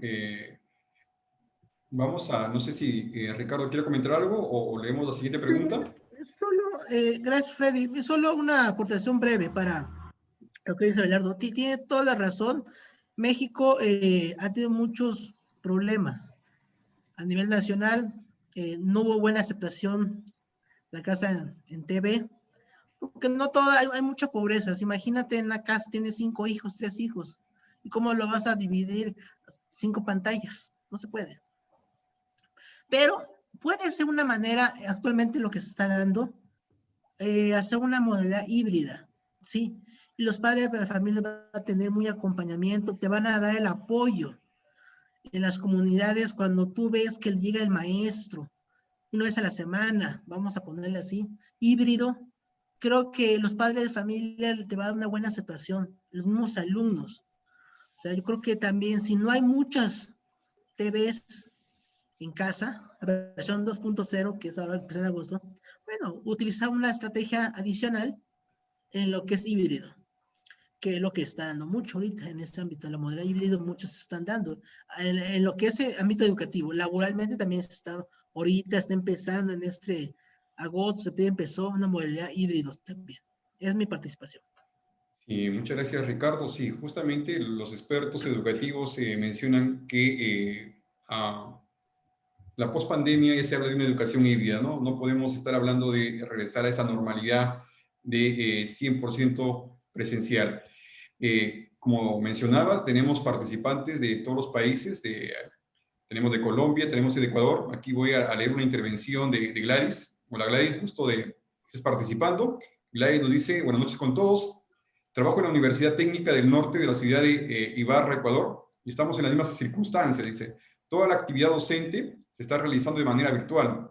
Las escuelas y los colegios se encuentran cerrados, los chicos y profesores están trabajando virtualmente. También tenemos muchos problemas con los niños y jóvenes del sector rural, no tienen acceso a Internet. Como digo, son cosas comunes de todos los países latinoamericanos. Muy bien. Hay muchas preguntas, pero bueno, vamos a leer 2 preguntas más para poder respetar el tiempo. Habíamos planificado hasta las 8:30. Vamos a leer aquí un par de preguntas. Otra pregunta nos dice, ¿hasta dónde se puede sostener que los nativos digitales no son los más inteligentes? A partir de ello, ¿cómo desarrollar habilidades y competencias que sí permitan elevar el CI, el coeficiente intelectual de los aprendices? Muy bien, no sé qué opinión puedan tener con respecto a esta pregunta. Bueno, participo. En mi caso, en mi participación decía que el ser nativo digital no es igual a ser nativo tecnológico, ¿no? El tener un dispositivo en las manos no significa que realmente esté consiguiendo aprender un alumno. Hay que tener un propósito para poder obtener conocimiento, ¿no? Poder utilizar esa herramienta para poder hacer uso lo mejor posible para poder conseguir el conocimiento, que en la red es muy amplia. Sin embargo, hay que quitarle, es como una cebolla, ¿no? Hay que quitarle muchas cáscaras para encontrar el conocimiento que consideramos que es el más esencial que necesitamos tener. Por lo tanto, el nativo digital a mí me parece como una especie de falacia, ¿no? O sea, los niños muy pequeños tienen un celular, sin embargo, teclean y ven videos y ven el mismo video y ven el mismo video día tras día. Eso significa que no estén aprendiendo de una cosa, o sea, no hay movimiento de conocimiento. Pero los chicos que están en la universidad, vemos que ellos utilizan ya esta herramienta como nativos digitales, pero porque están aprendiendo.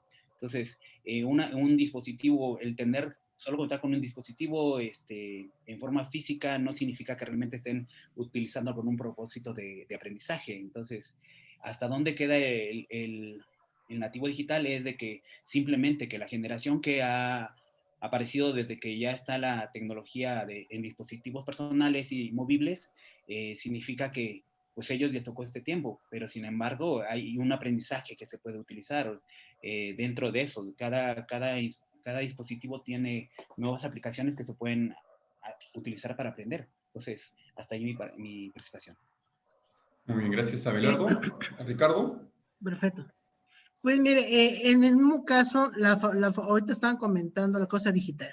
Miren, ahorita, si nosotros, vamos a poner nosotros, todos nos que somos de la misma época, nosotros, aquellos tiempos, vamos a hablar unos 20 años, no había eso. No teníamos esos avances ahorita. Yo me acuerdo todavía, me tocó a mí los discos, cassette, música, grababas. Ahorita ya no compras un CD original, ya lo descargas por YouTube. sea, ahorita y al cine. ¿Por qué lo estoy comparando ahorita? Porque bueno, el COVID no puedes ir al cine ahorita, pues no te lo permiten. Puedes ya, pero pues ya un riesgo. Pero ya ahorita, ya en tu casa, ya tienes tu cine, tienes tu música. Y ya los alumnos ahorita, sí, los alumnos, ellos, el secreto, el tips es el internet. Utilizar las herramientas adecuadas, tener un autoaprendizaje. Si el docente va a crear un video y le vas a explicar paso por paso, se los envías por WhatsApp, el alumno lo va a hacer. Ya los muchachos ya están en otra época, ellos con celular, ya le compartes el video del docente que te dio, son tutorías, tutor o facilitador que se le llama también en línea, y eso creo que ese es el secreto, porque ya vamos a hablar a nivel, el punto de vista en secundaria o desde primaria, ya tienen celulares, en los de primaria tienes menos riesgo celular, pero a nivel bachillerato o secundarias, o ponte primaria, papá, pésame, el maestro te envió tal video, ok, pero obtener el material, creo que ya con eso ya pasa esa brecha, y el problema era la brecha. Sí, lo acepto muy principalmente, el problema es la conectividad. La conectividad, no todas las regiones tienen internet bueno, esa es la desventaja. Sí, menciona Abelardo que en este año el gobierno federal comentó que internet a todo el mundo, todo el país, esperemos. Dicen también que ya viene la 5G en México, también vamos a ver. O sea, creo que el tip saca el secreto, es como cuando vas a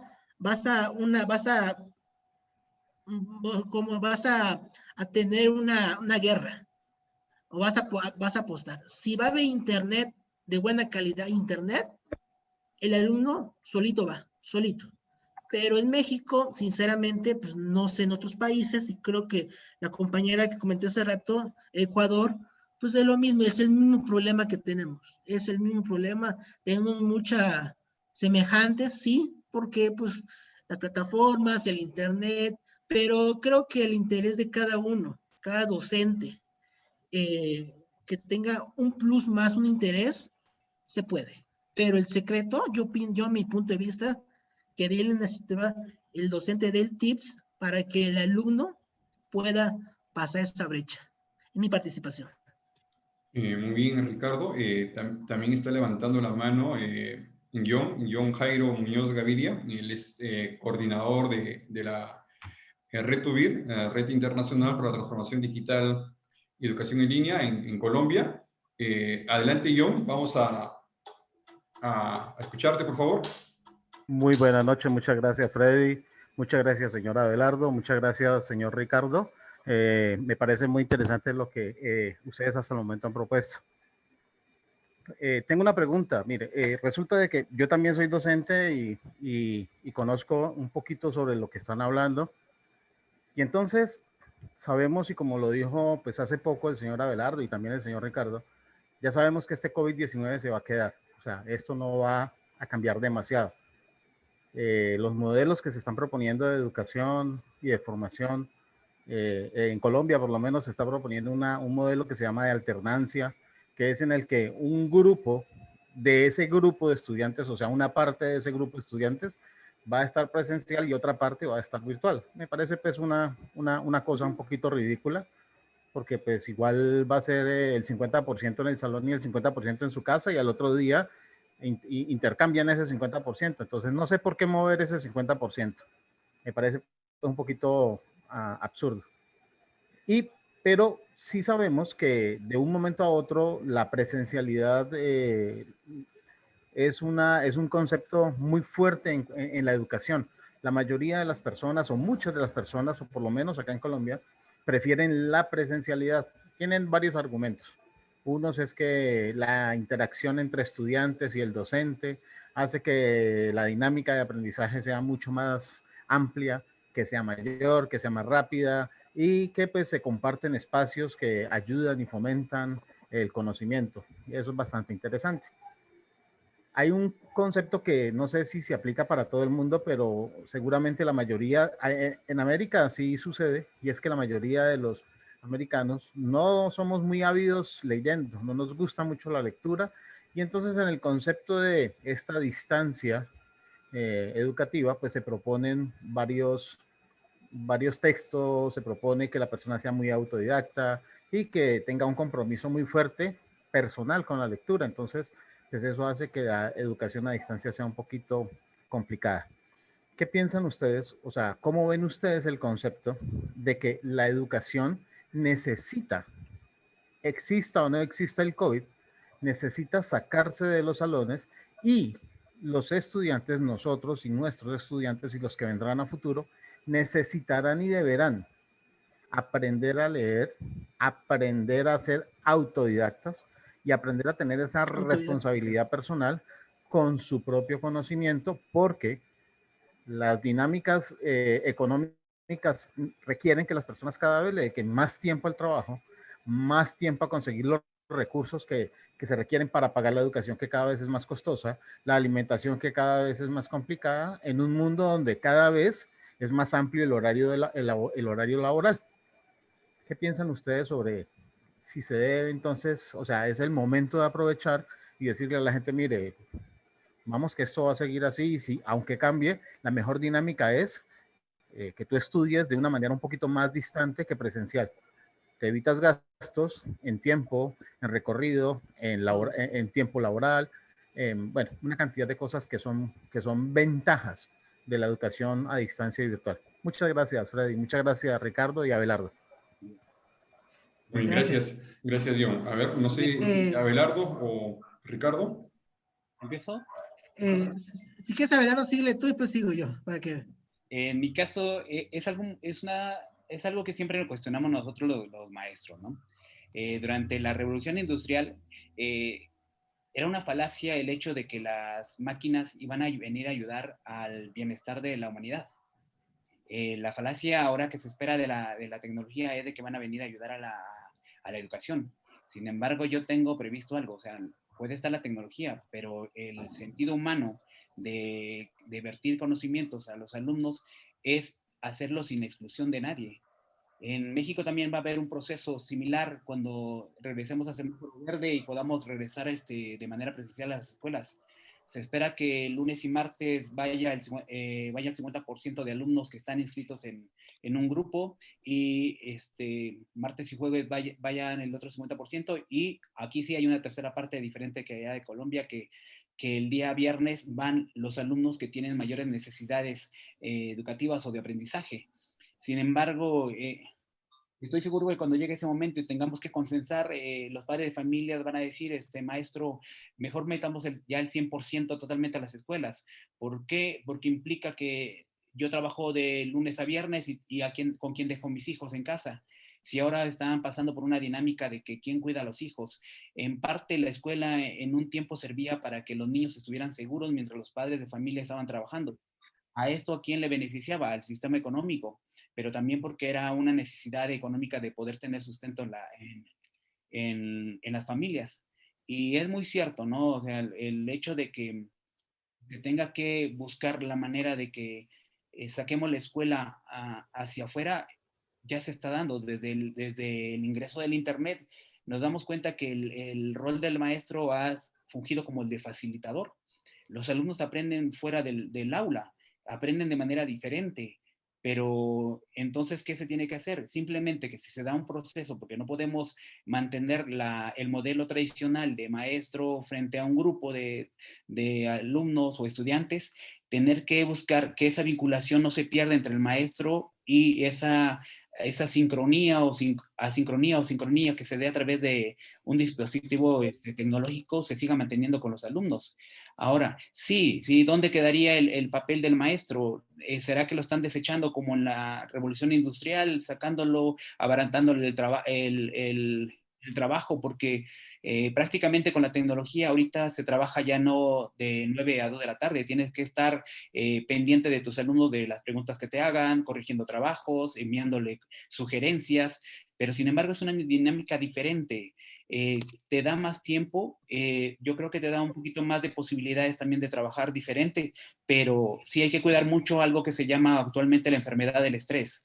Hay que organizar bien el trabajo educativo para que este tipo de trabajo a distancia que se está llevando también motive a los alumnos y motive mucho al maestro y motive a los padres de familia a que no se desanimen de que la educación se mantenga, porque sí es cierto, yo creo que en muchas partes del mundo está pasando este tipo de deserción escolar, porque las instituciones no tienen la infraestructura para tener una educación a distancia o en línea.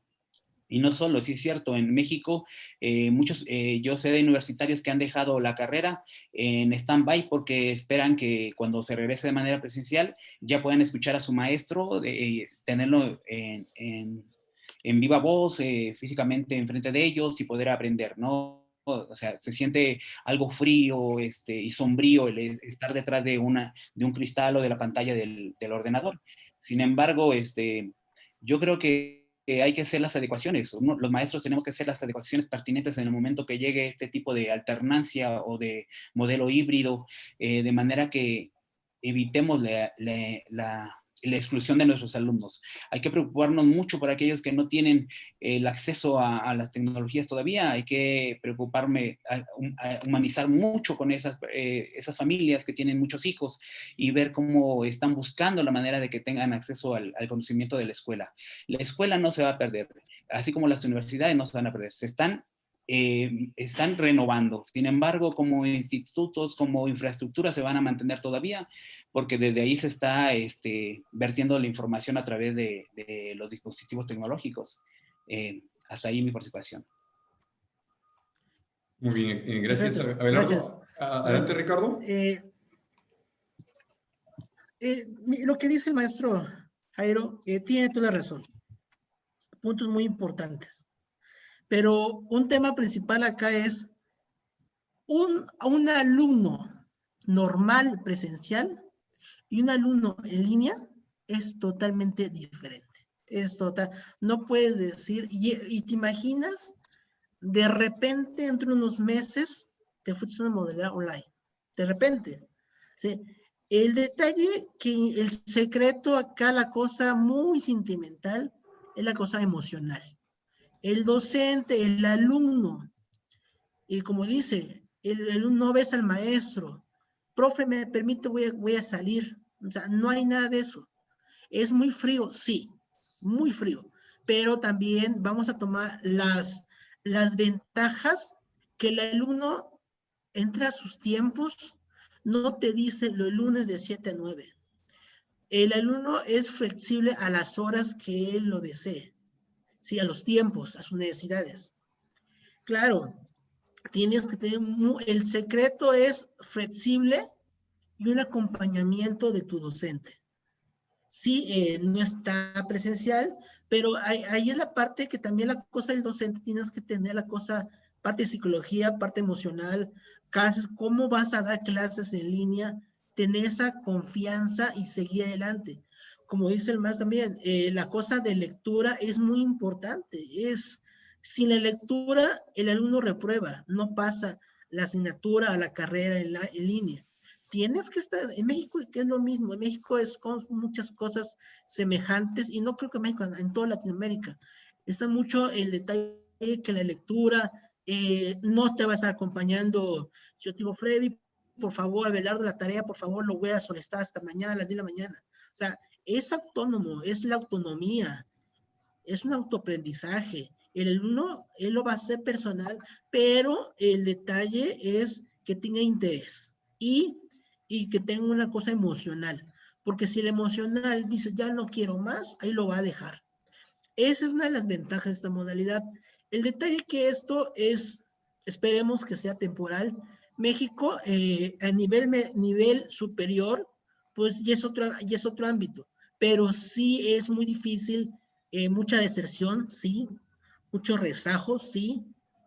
Cobertura de comunicación, de tecnología, de internet es corto, cobertura, y el aseguramiento de aprendizaje influye mucho el interés del alumno. Yo veo por experiencia, me ha tocado mucho tenerle tips, parte de psicología emocionales para que siga adelante, siga adelante. Uno de los secretos es tener chat, vía correo, en el aula, teleconferencias, que se sienta acompañado en una plataforma. Si tú solo le envías una tarea y nos vemos el próximo sábado, pues lo va a dejar, no lo hace. Pero tienes que tener mucha retroalimentación. Si el docente tiene retroalimentación al alumno, aprueba. Y sí sigue, en mi punto de vista, mi experiencia que he tenido. Gracias. Muy bien, gracias Ricardo por comentarnos tu experiencia dentro del ámbito universitario. De igual manera, Abelardo, excelente intervención. Y justamente como mencionaba, estos espacios nos permiten interactuar, nos permite socializar las experiencias y nutrirnos justamente de esas experiencias y también poder relacionar el trabajo de remoto que se viene haciendo, en este caso en México, y también el trabajo remoto que se viene haciendo en Perú, en Colombia y en todos los países latinoamericanos frente a esta crisis del COVID-19. Ingeniera Sandra, no sé, ¿nos puede afinar, dar algunas indicaciones finales, por favor? Quiero agradecerles por la excelente participación de nuestros ponentes.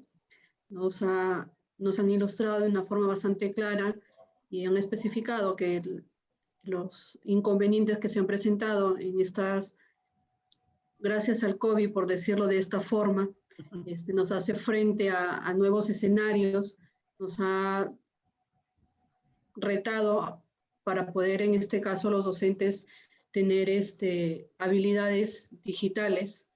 Entonces, no es solamente de un país, sino es, como ya se está con las intervenciones de cada uno de los presentes, es a nivel de Latinoamérica. Y es excelente estos escenarios porque nos permite ver realidades y compararlo en el sentido de que no es solamente de un país, sino es de todo lo que es en este caso América Latina y los países que se han visto afectados con lo que es en este caso de la pandemia. Esa es mi intervención, Freddy, agradecerles una vez más por su participación de los expositores y cada uno de los participantes que se han tomado el tiempo para estar presentes y por las preguntas que han resaltado cada uno de ellos. Muy bien, gracias ingeniera Sandra. Una vez más, agradecerles infinitamente a Ricardo, que bueno, ya estamos bastante tiempo comunicándonos, interactuando y aprendiendo justamente de las experiencias del trabajo de educación a distancia, ¿no? Y siempre buscando la mejora continua, que es importante. De igual manera, Abelardo, un gusto conocernos. Vamos a estar más comunicados en este proyecto de la Red Internacional para la Transformación Digital y Educación en Línea. Entonces, finalmente, vamos a invitar a todos los participantes a la foto del recuerdo, al nuevo estilo de la foto, para poder terminar esta reunión. Y para eso les vamos a pedir, por favor, puedan activar su cámara. Sandra, de repente, si nos apoyas ahí con unas fotos, por favor. A ver, Sí. Vamos a ver, esperar que puedan activar su... Sí, por favor, activen sus cámaras. Muy bien. Listo, ahí estamos.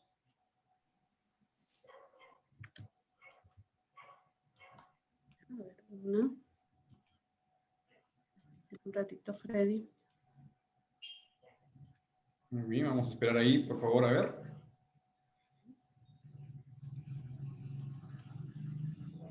Ya está. Ya está, Freddy. Tengo las dos capturas.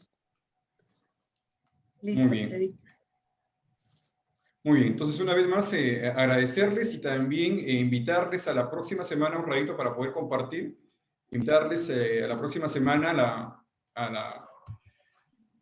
bueno, que va a estar a cargo del doctor Jaime Arias y también, bueno, de mi persona, que vamos a compartir el tema de certificación de competencias en línea, ¿no? Entonces, invitarles a todos la próxima semana y también tenemos, en este caso, la fecha es el 19, otro tema que tiene que ver con competencias emprendedoras para la transformación digital, salud y educación en tiempos de pandemia, la educación a distancia en la normativa de la educación superior universitaria en Perú, y finalmente tenemos la virtualidad en los procesos académicos, la brecha digital en México, y aprendizaje sin barreras, academias sin fronteras, por Guión Jairo. Bueno, muchísimas gracias a cada uno de ustedes y nos encontramos la próxima semana a través de este mismo espacio. El enlace es el mismo. Una vez más, reiterar el agradecimiento especial a Ricardo y de igual manera a Abelardo. Un gusto y un abrazo a la distancia. Muchas gracias. Muchas gracias, Freddy. Sandra, muchas gracias. Fue una comunicación muy amena, una charla más que nada de nuestras experiencias, no solo a nivel estatal, es a nivel internacional de Centroamérica. Y pues creo que es entre todos podemos tener un apoyo en colaboración y con el fin de la educación. Creo que es el tema principal para todo lo que es todas las universidades de cualquier nivel. Muchas gracias, excelente noche, nos vemos el próximo jueves. Gracias. Muy bien, gracias. Gracias. Muchas gracias a todos. Gracias. Buenas noches. Hasta luego. Muchas gracias Buenas noches. a todos los docentes de Latinoamérica y a ponerle muchas ganas. Los tiempos son buenos para nuevos retos y yo sé que cada uno de ustedes está haciendo lo mejor. Éxitos en todo lo que hacen. Gracias por compartir este momento con ustedes. Un abrazo grande. Gracias. De manera, Hasta Abelardo. luego. Hasta luego. Hasta luego, Freddy. Gracias. Sandra, hasta luego. Buenas noches. De manera, Ricardo. luego. Muy bien, buenas noches. Gracias, maestros. Hasta luego. De manera, muchas gracias también.